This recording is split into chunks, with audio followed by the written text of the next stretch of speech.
Field Plaza in the Greensburg area tonight. I'm Chris Shuttlin, the play-by-play voice of Robert Morris University Colonials, and with me is head coach Andy Toole of Robert Morris University. Technical difficulty to start things off, but who says we can't get it right by the end of the game? Just wanted to see if you were going to be able to be on your toes tonight and how quickly you could switch out equipment. It was a test that Matt and I had talked about earlier in the week. Well, that's okay. I didn't get it from the jump ball, but that's, we're going to rally at the end of the game, no doubt about it. And the Colonials, of course, coming off a split over the weekend, unfortunately falling at Quinnipiac and getting out rebounded rather soundly, and I know you were pretty upset about that, and maybe disappointed is more the apt term. And then coming up with a win over Sacred Heart on Saturday where you had a big lead and you knew they were going to come back at you, and they did that, but the guys earned a very hard-fought and tough victory, and they got it done. Come February and March, every win that you get is going to be hard-fought. You know, none of them are going to be easy. No one's going to lay down for you. Everybody's fighting for their collective lives, whether it's seeding in the NEC tournament, whether it's just trying to salvage their season.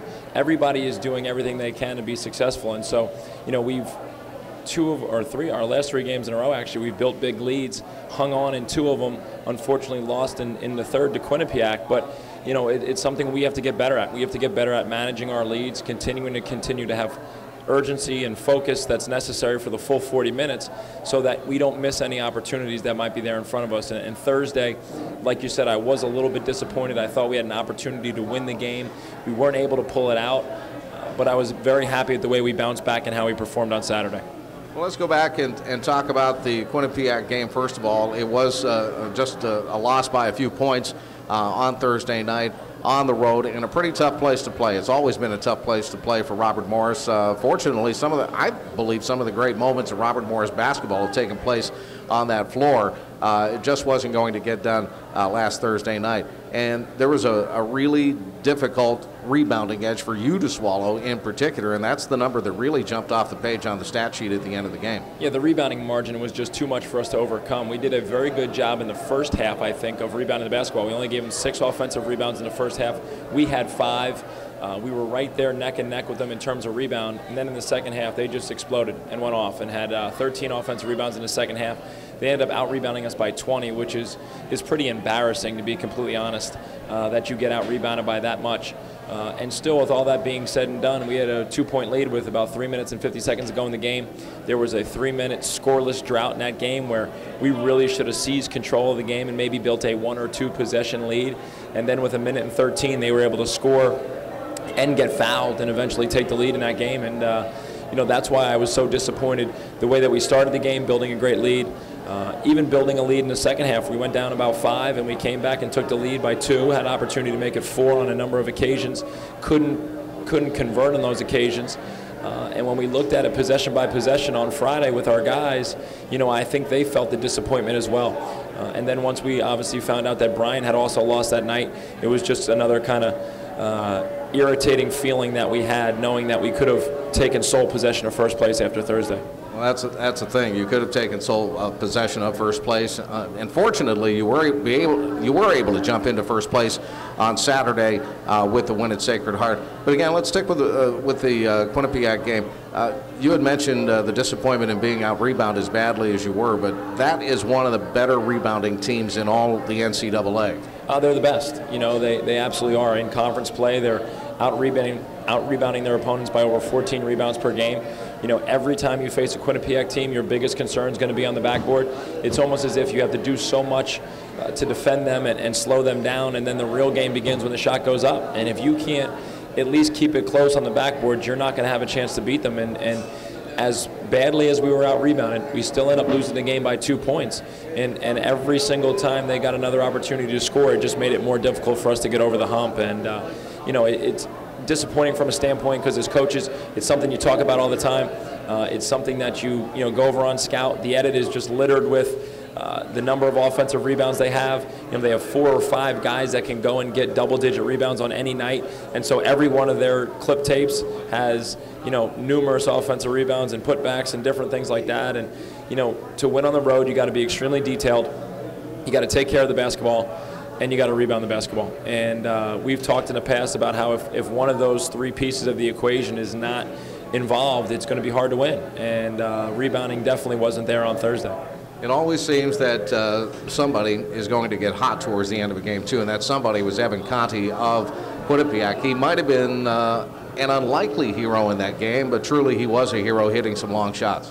Yeah, he played great. You know, had a career-high 18 points for Quinnipiac, had the go-ahead, the tying basket and the basically the game-winning basket for them, and both times made terrific moves against some of our more experienced defenders and was able to find himself open for a shot. And he's been, you know, he's a sophomore now, and ever since he started playing in our rivalry, he's had some big moments and some big plays. Last year at the Toole Center, he had 7 points and 6 assists in the second half. That was, you know, really the difference in the game. And so, you know, he's a guy that's been a little bit of a thorn in our side, and he's come up with some big plays, not only against us, but against many other teams in the NEC as well.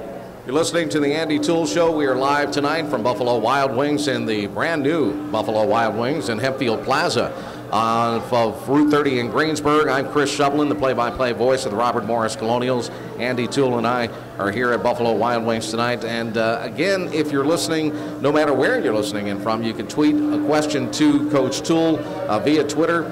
And all you need to do is send your question to us with hashtag AskToole. That's ASKTOOLE.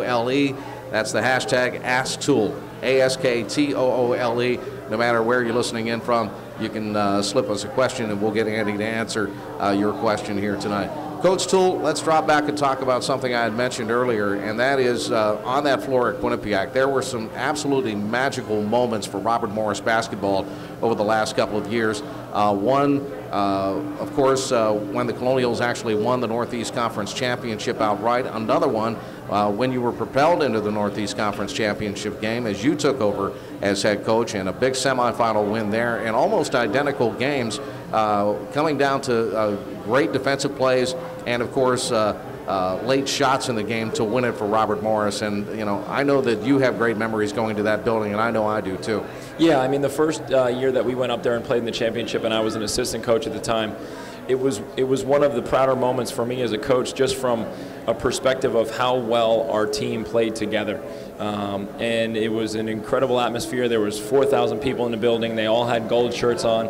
From about an hour and a half before tip-off, they were first out front of the arena as we arrived, and then as soon as they were allowed in, they were, you know, on top of us, and they were very well-behaved college fans. And what I mean by that is they were annoying, and they did a terrific job. And so, you know, it was a great opportunity for us to go out and play in a great atmosphere, and then to come out with the win and send yourselves to the NCAA tournament is what every program is working for. And then obviously following it up the following year, going there in the semifinals, and being able to pull out probably a little bit of an improbable win. Even though they were the 2 seed and we were the 3 seed, I'm not sure very many people gave us much chance of winning that game on their home floor. But once again, our guys defended, they stayed together, and they executed down the stretch, and we were able to come out with a terrific win. And it's funny, there's a group of kids from Quinnipiac who each year we go up there, they're sitting right in that corner, and they actually they tweet at me. You know, when my son was born, they tweeted at me. One of the kids gave me a Valentine's Day card this year and asked me if I'd be his Valentine. So they do a nice job of really getting involved and being good fans. And so it's a great atmosphere to go play in. Obviously, they've been a very good team in our league over the last 6 years, and so the games have always been very intense and competitive. Yeah, that they have been. Quinnipiac and Robert Morris has been a great rivalry.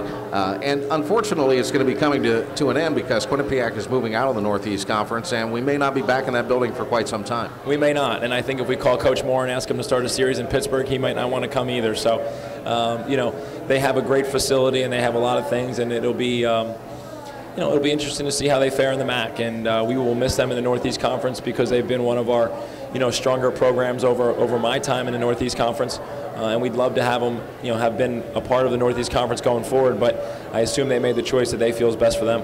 I think you were pretty descriptive in talking about visiting Quinnipiac, particularly for those playoff games, the championship game and the semifinal game.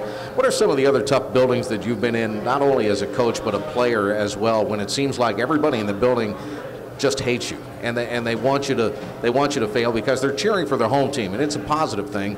There's no doubt about that, and it's just college basketball. But what are some of the other tough buildings you've been to, and some of the tougher crowds you've faced? Well, first, as a player, obviously, having played at Penn, Princeton was always the place that we would go where it would just be no holds barred. You know, they would serenade you with songs as you were warming up, and they knew more about you than you knew about yourself, and so that was always a fun atmosphere.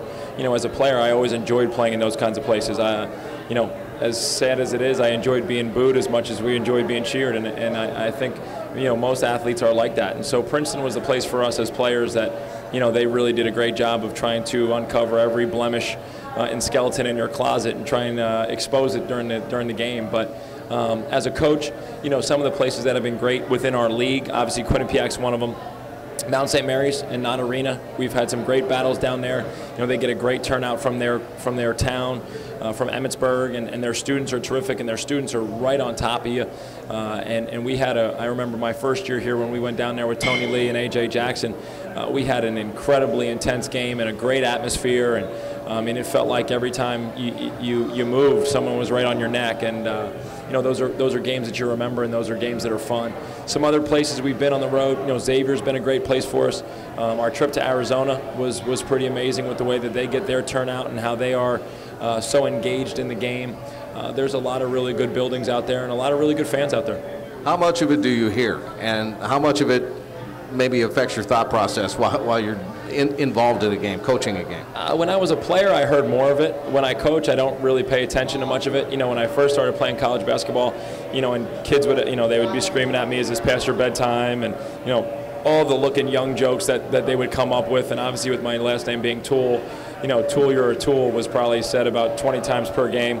And I heard a lot more of it then as a player, but, you know, as a coach, you black it out. Every once in a while you do hear it though, and you got to control yourself because you want to turn around every once in a while. And, you know, my thought process is I'm 32 years old, and, you know, if I was a fan going to watch another team play, I'm not sure at this point in my life that I'd be able to heckle the opposing coach.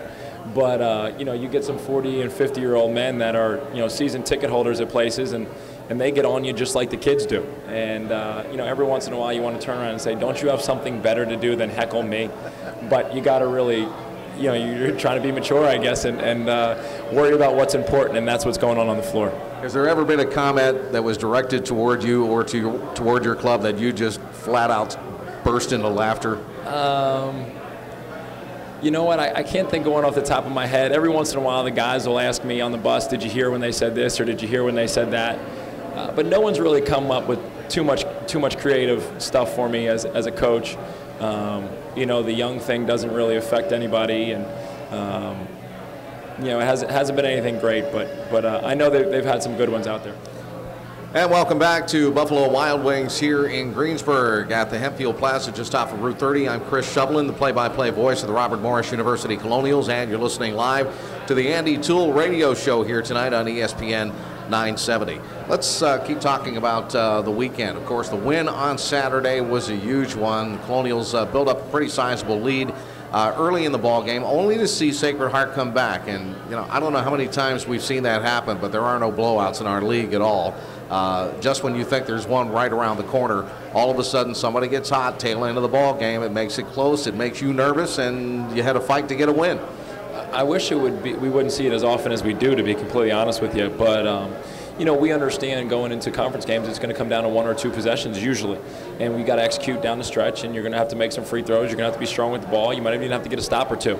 And so the same thing happened Saturday. We built a nice lead, and all of a sudden, you know, Sacred Heart came charging back, and you know, they turned us over a couple times. And we watched actually the last 4 minutes of the game today as a team, and we really talked about handling their pressure and just some of the mistakes that were made and some of the corrections that could have been, you know, simply made during the course of the game that would have resulted in, you know, us attacking their pressure and maybe extending the lead and closing the game out better.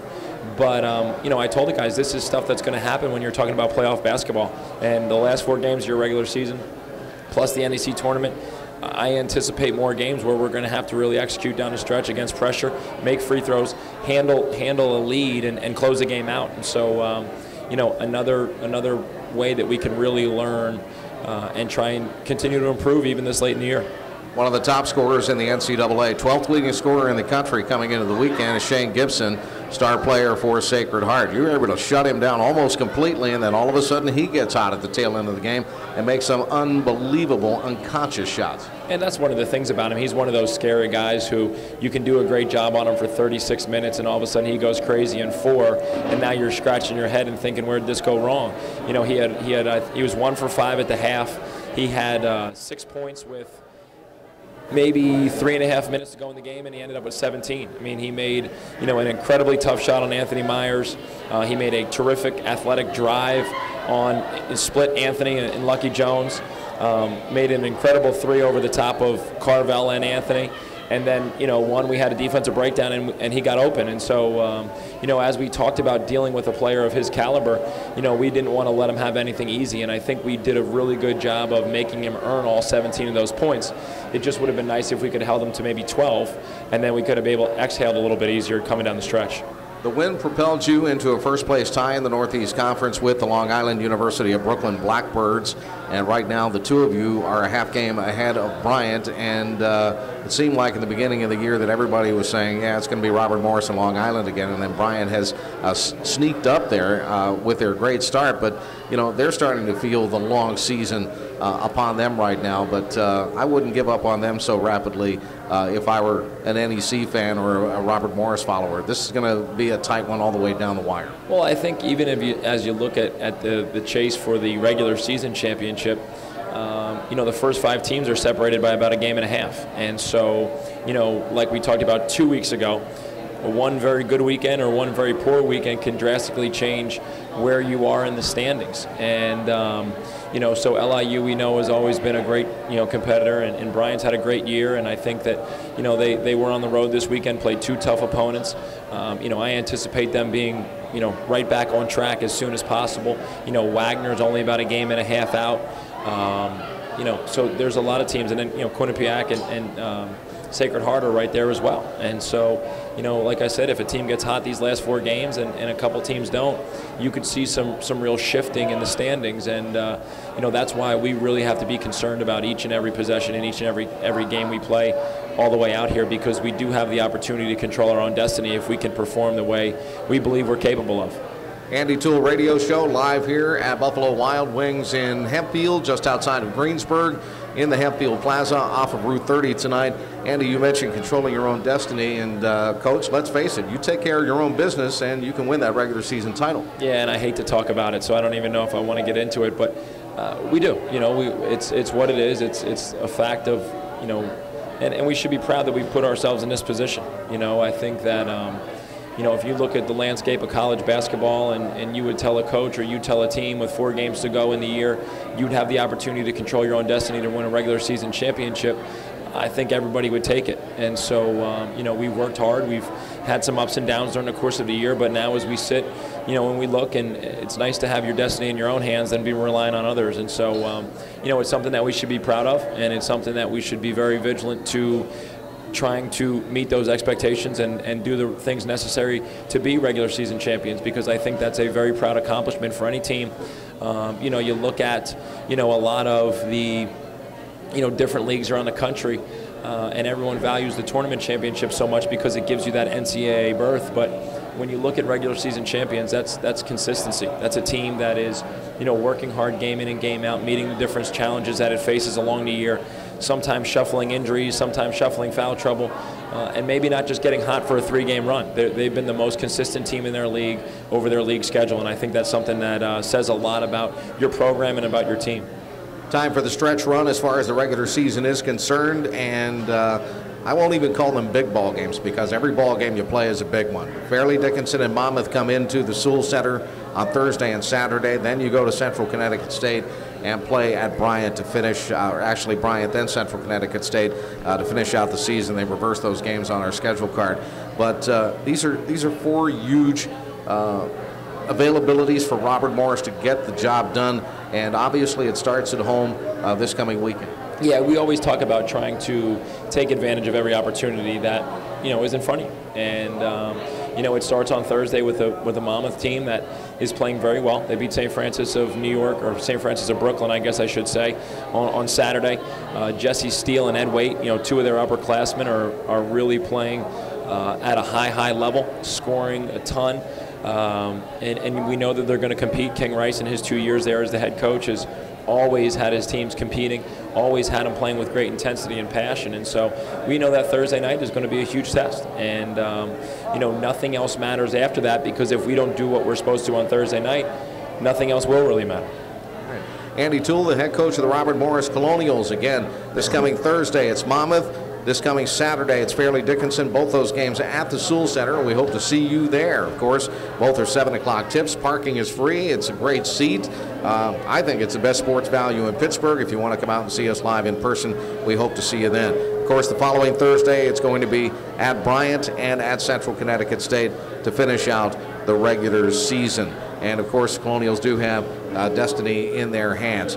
You're listening live to the Andy Toole Radio Show. We are on ESPN 970, and we're coming to you live tonight from Buffalo Wild Wings in the Greensburg area. We're at Hempfield Plaza, the brand new location. As a matter of fact, I think they just swung open the doors just recently to this place, and we have a great crowd here in the house tonight. A lot of folks here in the Greensburg, Hempfield area loving Buffalo Wild Wings, so it's good to be here tonight.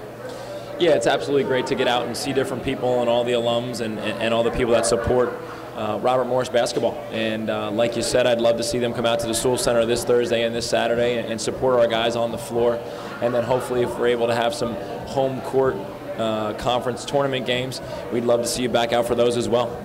Well, Lee Kunkel just tweeted us a question, and this is an excellent question, because my next subject matter was going to be health, because there is no healthy team in the entire NCAA right now. Let's face it, it's been a grueling season for everybody, and no one is 100% right now. And Lee writes, what's more important, health or home court? And that's a good question, Lee. And you're right, Shove. Nobody at this point during the year is 100%, coaches included. It's a long season for everybody, and it's a grind. But you work so hard because you want to put yourselves, or you want to have to answer questions like these. And I'm not sure what is more important. I mean, if you look at the history of the Northeast Conference, home court has proved to be very, very valuable. 8 of the last 11 tournament championship winners have hosted the championship game. But I think if I had to choose, I think I would go with health, to be honest with you, because I think that, if wherever you're playing, if you're able to be at your strongest, you're going to be at your best. And even if you get the opportunity to play in the friendly confines of the Toole Center and you're not 100%, or you're down, 2 or 3 guys or 1 or 2 guys in your rotation, it's going to make it difficult for you to be successful. So I think as healthy as you can be is probably the kind of team that I'd want to have heading into the conference tournament. Speaking of which, you're not all that healthy right now. I mean, you're missing your starting point guard, Belton Jones. He played on Thursday, did not play on Saturday, and you were telling me before the show started tonight that he's not really practicing with the club directly yet. He did not practice today. I mean, he did a bunch of rehab stuff and some cardiovascular stuff on the side, but didn't get into full contact to practice. Was evaluated by the doctors again this afternoon, and I haven't talked to them yet to kind of find out what they felt, but. Yeah, it just makes it more interesting and adds to the challenge of trying to figure out matchups and rotations and seeing who you have available. And Velton obviously is somebody who we'd love to have on the floor as much as we can. And if we can't, then we just got to be able to step up, and someone's got to pick up the slack and continue to follow our formula and play the way that we know we're capable. Sometimes even the more minor injuries, and I don't want to say less serious or minor injury, because if somebody's being bothered by something physical, obviously it's going to hamper their game. But sometimes it actually shows up in the box score, where you see one of your leading scorers, Carvel Anderson, for example, not being able to put many points up in one game, and then all of a sudden he's better in the second game. It's because he's feeling better. Yeah, and he's had a little bit of a wrist injury, and for a shooter, it's hard when you have an injury to one of your hands. And when you're handling the ball as much as we ask him to do, and being alert and active on all screens that he's coming off of for shots, when you're not feeling 100% in your hands, it'd be like a quarterback asking to go out and play quarterback with a broken finger. You just don't have the same grip. You don't have the same feel on the ball. Maybe you're not getting the same rotation or release that you would like. And so, yeah, Thursday he was struggling a little bit and came back and had a great second half Saturday that really helped get us going and build our lead. And, you know, like you said, some of those minor, you know, knick-knack injuries where you're not hurt enough to not play, but you're also not, you're hurt enough to affect your game are almost more difficult to handle, because those things don't seem to ever get any better. And you always know that, you know, if you got an ankle or a knee or a wrist or a hand injury, that thing's always going to get hit. You're always going to fall on it. You're always going to find some way to just bang it up a little bit more. And there's no time right now to kind of give you the rest necessary to get yourself 100%. Some of the other guys have sucked it up, of course. Anthony Myers-Pate, who started the season injured, playing at the point right now. And even some of your bigs, Stephen Hawkins, even though he's a freshman, he's still making a mistake here or there, but you know, he's gotten better as time has gone on. Obviously, Russell Johnson stepped up his game pretty well. Even Mike McFadden, who had some personal issues about a week ago, he's back at it and playing well. Yeah, we got guys coming in and out and rotating all around, and you know, like you said, you just figure out who's going to be there on game day, and you know, who's practicing well and who's prepared with scouting report. And you know, the guys that are available to you, you make the best with those guys that are available. And you know, whoever's on the court for us, I like their ability to compete, and I like their ability to defend, and you know, that's what makes a good team. And once again, we welcome you back to Buffalo Wild Wings on Route 30 in Hempfield Plaza, just outside of Greensburg. It is the Andy Toole radio show here on ESPN 970. And Andy, before we go to our guest Matt Millett, we have one more tweeted question. This is from Bob Pro at, well, I'll leave that off so we don't get him any stalkers. Okay. What part of team dynamics requires the most improvement to bring RMU an NEC championship this year? I'm not sure if it's a team dynamic issue that needs to be improved for us, hopefully, to be able to win a NEC championship. You know, I think just some of the on-court details, some of those small details that you need to be able to handle in pressure situations. For example, handling pressure, not turning the basketball over, closing out games. You know, I think for the most part our guys, they understand that they're all sacrificing for the betterment of the team. And I think that, you know, they do that pretty willingly. You know, when it comes down to sharing the basketball and sharing shots, when it comes down to playing hard and being there for each other. So I think from a team dynamic standpoint, I think we have a lot of strengths. I think it's got to be some on-court detail. And maybe if it's anything, it's holding each other a little more accountable in practice. You know, that would be something I think that would be huge, making sure that guys are having the same attention to detail during the course of a practice setting as they do when they get into a game, because if you're going to make some mistakes in practice, you're definitely going to make them in the games. And so if we can correct them there and hold each other accountable in that setting, then we'll have a better chance of being successful on the court. And with that said, I've been doing enough practices to hear you say, take shots you're going to take in the game. Don't just stand there and take half-court shots, because you're probably, you know, rarely, if ever, going to take one, or, you know, try to do some goofy up and under stuff. But, you know, take winning shots. Take the shot that you're going to take in the game to win the game. Yeah, I think I mean, it just seems to be common sense to me that you'd want to practice what you're going to do in the game. And anything that you're doing outside of that is going to take away from your time to practice what you're going to end up doing in the game. And so, you know, to shoot a certain shot during warm-ups or, you know, in slow motion that's not going to help prepare you just doesn't seem to make a whole lot of sense to me. Obviously, you need to have, you know, some warm-up time and you need to get loose, but then when you get into your routine, you know, it's got to be game shots at game speed, and we talk to our guys about that a lot. And I think when we get guys down to the gym and we have them getting those flows, you know, our shooting percentages do increase when we do that. Speaking of shots, how many foul shots, or is there a number of foul shots that you want your players to take in practice each and every day? You know what, we usually do it based on times. Every time we'll have some kind of water break, we'll add free throws in. We'll do free throw games at the end of practice, trying to get them as many as we possibly can, you know, because they're so critical coming down the stretch here in close games. All right. And you're listening to the Andy Toole Show. We're on ESPN 970. And in our Buffalo Wild Wings guest segment tonight, we have Matt Millett. And I'm not even sure what Matt's title is, but I know this. If it weren't for Matt, we probably wouldn't be sitting here tonight, would we? He's the guy who's responsible for all of this. He's Mr. Buffalo Wild Wings now, I guess. I'm not sure. He might be on the next commercial. I'm not really sure. But, Matt, we're happy to have you. A fellow Jersey native, you know, all the really important people at the university level, Matt, myself, President Delamo, all Jersey natives. So it's nice to have you. And you're a 99 graduate, I believe. Is that correct, Matt? 99 is correct, yeah.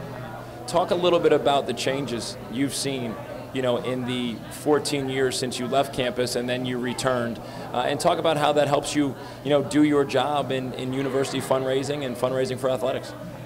Well, it's been amazing, the changes. 99, well, speaking of 95, when I pulled on the campus, I remember you showed up at my dorm, Adams Hall, all the way down at the bottom of the hill. First of all, they told me where the classroom was. I'm like, I'm never walking up that hill. So, but I mean, it's been amazing. New buildings, the new student center from when I was here. It's just something that the campus was lacking. New classrooms, new dorms. It's become more of a residential campus, which is all great for athletics, what we're here talking about. You'd go in Toole Center and you'd wonder where all the students were, but none of the students were really living on campus. So it was a, totally different time. And it's great to come back now and see how far it's come. 2,000 plus people at a basketball game. Homecoming. I couldn't believe we used to go down to Moon High Stadium for football, and then you show up at homecoming and there's 5,000 people tailgating that maybe aren't even going in the game. I mean, what a great atmosphere. So it's come a long way. Now, I was on the committee that helped bring Matt on board to Robert Morris. And as we talked to all the different people about some of the things they had done and different ideas they had, Matt had an interesting idea when he was working with the New Jersey Cardinals, a minor league baseball team. Tell the listeners a little bit about the promotion that you ran with the Cardinals and how it kind of gained traction. And I think when he walked out of the interview and we had all started to talk about this story, everybody said this is the kind of guy we got to have at Robert Morris, because this is the kind of creative thinking that we need in a genuine way. Yeah, well, that takes me back to my minor league baseball days. Right after I had finished my degree here at Robert Morris, I always wanted to be in baseball. I'm a huge Mets fan. I know that's a sad topic these days, but so I wanted to be general manager of the New York Mets. So I went back and I got a job in minor league baseball in New Jersey, and would go to the winter meetings every year and think, well, how do we take things that are successful and incorporate things that we're doing wherever I am? So at that time, the Anaheim Angels were in the World Series, and they had the Rally Monkey, which was really creative, and they were talking about all the spin-off sales they had, and I said, well, in New Jersey, we played in a stadium that looked like a barn. So how can we basically do something Anaheim did at the major league level and generated all this revenue? How can we do something like that in New Jersey? And we were in the farmlands, northern New Jersey, as I'm sure Andy's aware, the home of the State Fair. And we decided we were going to bring a live cow out at games. And we called it the Rally Cow. And we had a live cow that we'd march around the warning track before the game so everybody would get excited. And we sold cowbells and Rally Cow burgers and T-shirts. And it was just something the community rallied around. And for some reason, we'd bring that cow out in the bottom of the seventh. And the team scored something like 30% more runs whenever the Rally came out. And it just must have been a mental approach. But, by the end of the year, everybody was sad to see the Rally cow go. So then we had to get him on a farm where he could be preserved forever. And then we have a new Rally cow the year after. So it was unique. And, that's one of the things you never think in your job title when you're out at a farm and you're picking out a cow. How are we going to do this at the baseball stadium? So very unique. Very unique indeed, particularly since the team's nickname was the Cardinals. Yeah, absolutely, and I'm sure the cow was loving the burger promotion that you had going on at the time. I'm sure it was like the Chick-fil-A commercials, eat more chicken.